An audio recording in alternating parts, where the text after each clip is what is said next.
नमस्कार किसान साथियों, मैं आपका दोस्त नरेंद्र पोरवाल आपके अपने YouTube चैनल देश किसान हमारे किसान में आपका बहुत बहुत स्वागत करता हूं। किसान साथियों, रबी सीजन की शुरुआत हो चुकी है और किसान भाई लहसुन की बुवाई के साथ में रबी सीजन की शुरुआत करते हैं। तो उनके लगातार सवाल आ रहे हैं व्हाट्सएप पर, फ़ोन कॉल से के माध्यम से और कमेंट में कि लहसुन की जो खेत की तैयारी है वो कैसे करें, उसमें बेसल डोज क्या डालें, उसमें क्या सावधानी रखें, लहसुन चौपाई में क्या सावधानी रखें, या बुवाई कर रहे हैं तो उसके क्या फ़ायदे और नुकसान है, उसके बारे में पूरी डिटेल जानकारी इसमें देने वाले हैं, जिससे कि आप उसे समझकर अच्छा क्वालिटी का लहसुन पका सकते हैं और उत्पादन अधिक लेकर अधिक मुनाफा कमा सकते हो। तो पूरी जानकारी के लिए वीडियो को पूरा देखें। वीडियो पसंद आए तो लाइक करें, ज़्यादा से ज़्यादा किसान भाइयों तक व्हाट्सएप, फेसबुक और अन्य सोशल मीडिया प्लेटफॉर्म पर शेयर करें, ताकि वह भी इस जानकारी का लाभ ले सके और हमारी मेहनत सफल हो। और खेती से संबंधित, मंडी भाव से संबंधित और किसानों से जुड़ी सभी जानकारियां जल्दी से जल्दी प्राप्त करने के लिए चैनल को लाल बटन दबाकर सब्सक्राइब करें और पास में लगा घंटी का बटन भी जरूर दबा दें, जिससे हम जो भी जानकारी के वीडियो डालेंगे बिना देरी के आप तक जल्दी से जल्दी पहुंच जाएंगे। तो आइए बिना देरी के जानकारी शुरू करते हैं। किसान साथियों, सबसे पहले बात करें कि लहसुन बुवाई के लिए सबसे उपयुक्त समय कौन सा है। तो किसान साथियों, जो ऊटी लहसुन होता है, गुलाबी वेराइटी होती है, उसका समय 15 सितंबर से लेके 15 अक्टूबर तक होता है। उसके बाद में अगर आप सफ़ेद ऊटी या देसी की वेराइटी लगा रहे हो तो आप 15 अक्टूबर से लेके 30 अक्टूबर तक उसकी बुवाई कर सकते हो। उसके बाद में करने पर उत्पादन कम आता है। तो ये एग्जैक्ट समय है, इसमें आप इसके बीच में 15 सितंबर से लेके 30 अक्टूबर के बीच में आप वेराइटियों का चयन करके उस हिसाब से बुवाई कर सकते हो। अब सवाल आता है कि 1 बीघा के लिए लहसुन कितनी लगती है या कितनी बीज दर रखनी चाहिए। तो किसान साथियों, अलग अलग वेराइटी की बीज दर अलग होती हैं। किसी की कलियां बड़ी होती है तो उसमें बीज दर अधिक लगती हैं, किसी लहसुन की कलियां छोटी होती हैं तो उसमें बीज दर कम लगती हैं। पर फिर भी हम अगर माने तो 1 क्विंटल 40 किलो से लेकर 2 क्विंटल प्रति बीघा के हिसाब से बीज दर लगती हैं सभी वेराइटी में। आप उसके हिसाब से चयन कर सकते हो। अगर लहसुन की कली बड़ी है तो बीज दर थोड़ी अधिक लगेगी और बारीक है तो उसमें कम आपको बीज दर रखनी होगी। बीज दर के बाद बात आती है खेत की तैयारी की। तो किसान साथियों, लहसुन एक जमीन कंद होता है, तो इसमें हमें खेत की तैयारी काफ़ी महत्वपूर्ण तरीके से करनी होती है। तो इसमें आपको 2 बार गहरी जुताई करनी होगी, जिससे कि खेत की जो नमी है वो भी सूखेगी और साथ ही साथ जो है खेत में भुरभुरापन भी आएगा, ठोस एकदम से जमीन नहीं होगी। तो उसमें आपको एक बार जो है कल्टीवेटर की सहायता से हंकाई करनी है और दूसरी बार पंजे की सहायता से जो है विपरीत दिशा में आपको हंकाई करनी है, जिससे कि खेत पूरी तरह से खुल जाएगा और मिट्टी पूरी तरह से उथल पुथल होने के बाद में उसमें नमी खत्म होगी और उसमें सॉफ्टनेस मिट्टी में आएगी। 2 बार हंकाई के बाद आपको उसमें देसी गोबर की खाद का उपयोग करना है। अगर आप खेती जैविक तरीके से करना चाहते हो तो देसी गोबर की खाद या वर्मी कंपोस्ट खाद आप उसमें उपयोग कर सकते हो। तो इसमें प्रति बीघा आपको 2 ट्राली कम से कम देसी खाद या जो वर्मी कंपोस्ट खाद डाल रहे हो तो उसमें 5 बैग आपको, यानी कि 2.5 क्विंटल 250 किलो आपको वर्मी कंपोस्ट खाद का उपयोग करना है।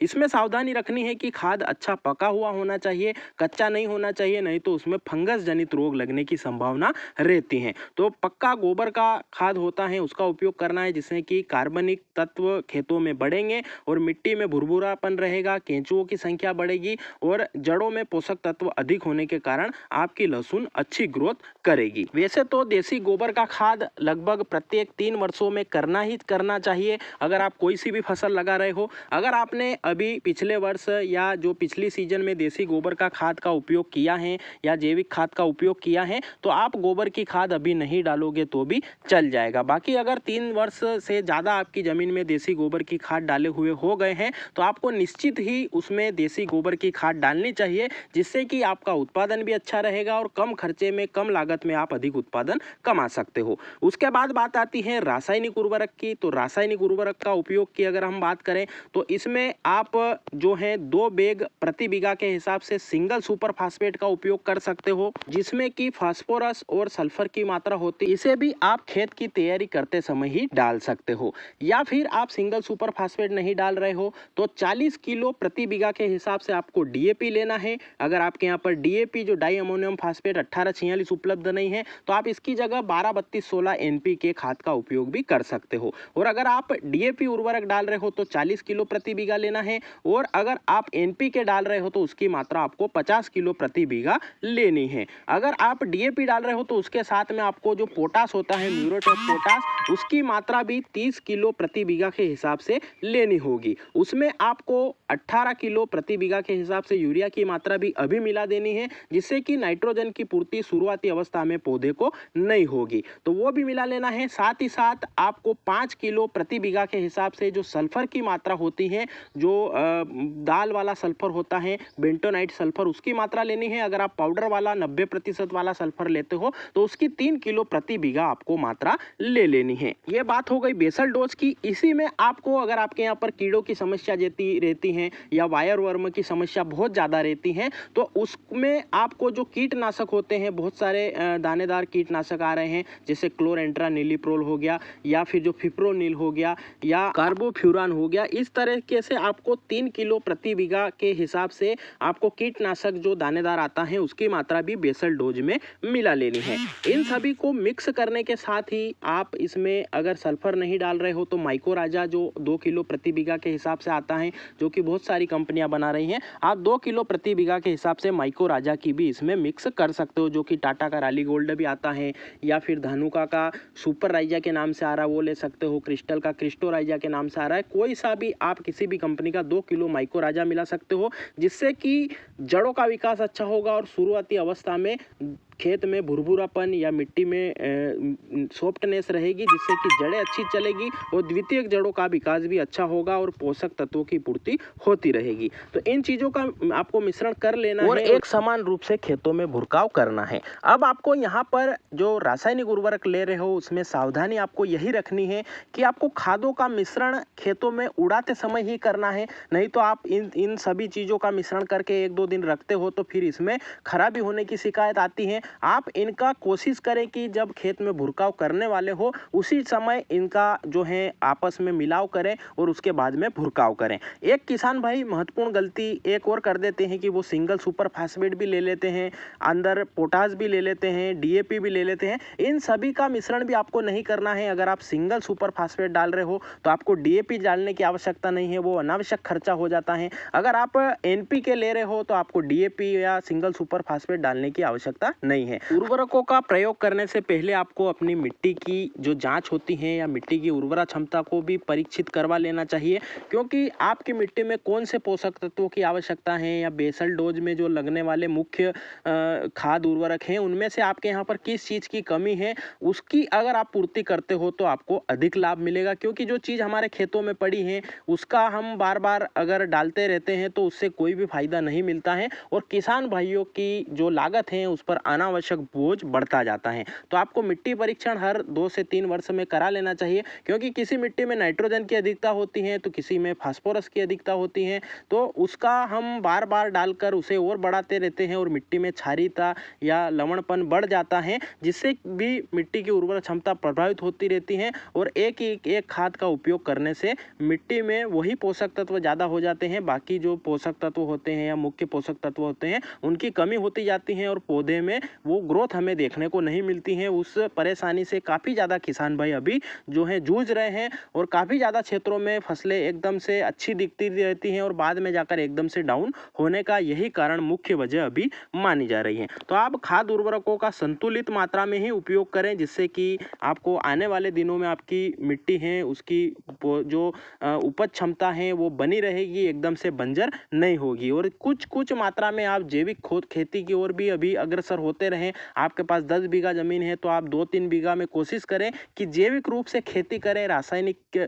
जो खाद है उनका उसमें उपयोग ना करें। चाहे 1-2 वर्ष आपको कम मुनाफा मिलेगा या उसमें उपज थोड़ी कम हो जाएगी, पर धीरे धीरे करके वो जमीन आपकी सुधरती जाएगी और बंजर होने से बच जाएगी। तो इस प्रकार से आपको खाद उर्वरकों का संतुलित मात्रा में उपयोग करना है। उसके बाद में आपको रोटावेटर या पाटे की सहायता से, जो आपने 2 बार हंकाई पहले कर चुके थे, उसको खेत को आपको 1 एकदम समतल करना है। समतल खेत होने के कारण क्यारियाँ अच्छी बनेगी, पानी भी अच्छा चलेगा और जो रोपाई हम करेंगे या चौपाई करेंगे या सीडील से बुआई करेंगे उसमें भी आपको कोई परेशानी नहीं आएगी। और जो खाद उर्वरक आपने अभी तक डाले हैं वो सब खेत में मिट्टी में एकदम से मिश्रित हो जाएंगे, सभी जगह एक जगह समान हो जाएंगे। उसके बाद में आपको क्यारियाँ बना लेनी है। क्यारियाँ बनाने के बाद में लहसुन की चौपाई करनी है। लहसुन की चौपाई करते समय आपको उसका बीज का उपचार कीटनाशक और फंगीसाइड से जरूर कर लेना है, ताकि लंबे समय तक उसमें रोग नहीं लगेंगे और फसल स्वस्थ रहेगी। शुरुआती अवस्था में उसमें जड़ों में और ऊपर कोई भी रोग नहीं लगेंगे, जिसके कारण फसल की शुरुआत अच्छी होगी। उसके बाद में रोपाई करते समय उसकी दूरी का खास ध्यान रखें।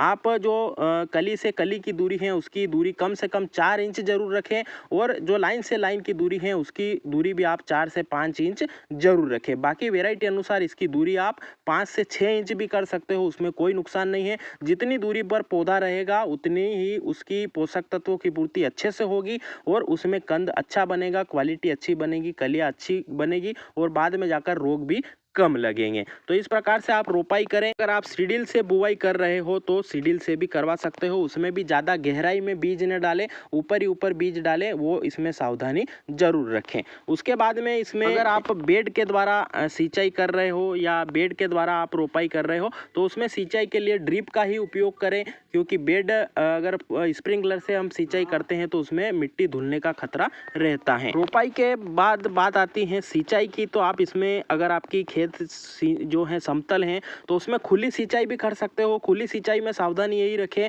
कि उसमें 2 से 3 क्यारों में पानी छोड़े, एक साथ ना छोड़े, जिससे कि कलियां धुलेगी नहीं और हमारी क्यारियां भी खराब नहीं होगी। और अगर आप स्प्रिंकलर से या रेन पाइप से सिंचाई कर रहे हो तो भी आप कर सकते हो, उसमें कोई दिक्कत नहीं है, पर उसमें जल भराव नहीं होना चाहिए, इतनी देर ही सिंचाई करें। ज़्यादा अत्यधिक पानी छोड़ने से या ज़्यादा जल भराव होने से उसमें कलियां सड़ने की दिक्कत आती हैं और वहाँ पर फंगस भी अधिक लगती हैं। तो आप सिंचाई कर सकते हो। उसके बाद में दूसरी सिंचाई आपकी मिट्टी अनुसार 8 से 10 दिन या 7 से 10 दिन में आप कर सकते हो और उसमें अगली सिंचाई के बारे में लगातार वीडियो हमने डाल रखे हैं, वो भी आप देख सकते हो, या आगे भी जानकारी हम डालते रहेंगे कि आगे आपको कौन से उर्वरक डालने हैं, खरपतवार नाशक कैसे उपयोग करना है, खरपतवार नियंत्रण कैसे करना है, उसके बाद में पानी कब देना है, उसके बाद में निंदाई कब करनी है, अगला खाद कौन सा डालना है, उसमें थ्रिप्स के लिए कौन सी दवाई डालनी है, फंगस के लिए कौन सी दवाई डालनी है, ग्रोथ के लिए कौन सी डालनी है, कंद बढ़ाने के लिए कौन सी दवाई या खाद उर्वरकों का प्रयोग कब कब करना है, क्या सावधानी रखनी है, ऐसी सारी जानकारियाँ चैनल पर डाल रखी हैं और भी आगे समय समय पर हम जानकारी डालते रहेंगे। तो ये थी जानकारी, आपको कैसी लगी कमेंट में जरूर बताएं। वीडियो को पूरा देखा है तो जय हिंद कमेंट जरूर करें। इसके अलावा आपके कोई सवाल या सुझाव या आपके पास भी कोई महत्वपूर्ण जानकारी है या आप बेसल डोज में कौन कौन से खाद उर्वरक डालते हो, ये चीज़ें कमेंट में जरूर बताएं, जिससे कि सभी किसान भाई उस जानकारी को देखकर उसका लाभ उठा सकें। और किसान साथियों, चैनल पर खेती से संबंधित, मंडी भाव से संबंधित और भी वीडियो डाल रखे हैं, वह भी जाकर देखें। वीडियो को पूरा देखा है तो जय हिंद कमेंट जरूर करें। उसके अलावा चैनल पर जाकर एक बार विजिट जरूर करें, सारे वीडियो देखें, उन्हें भी लाइक शेयर और चैनल को सब्सक्राइब जरूर करें। वीडियो को पूरा देखने के लिए धन्यवाद। जय हिंद, जय भारत। फिर मिलते हैं नई जानकारी के साथ नए वीडियो में। जय भारत, वंदे मातरम।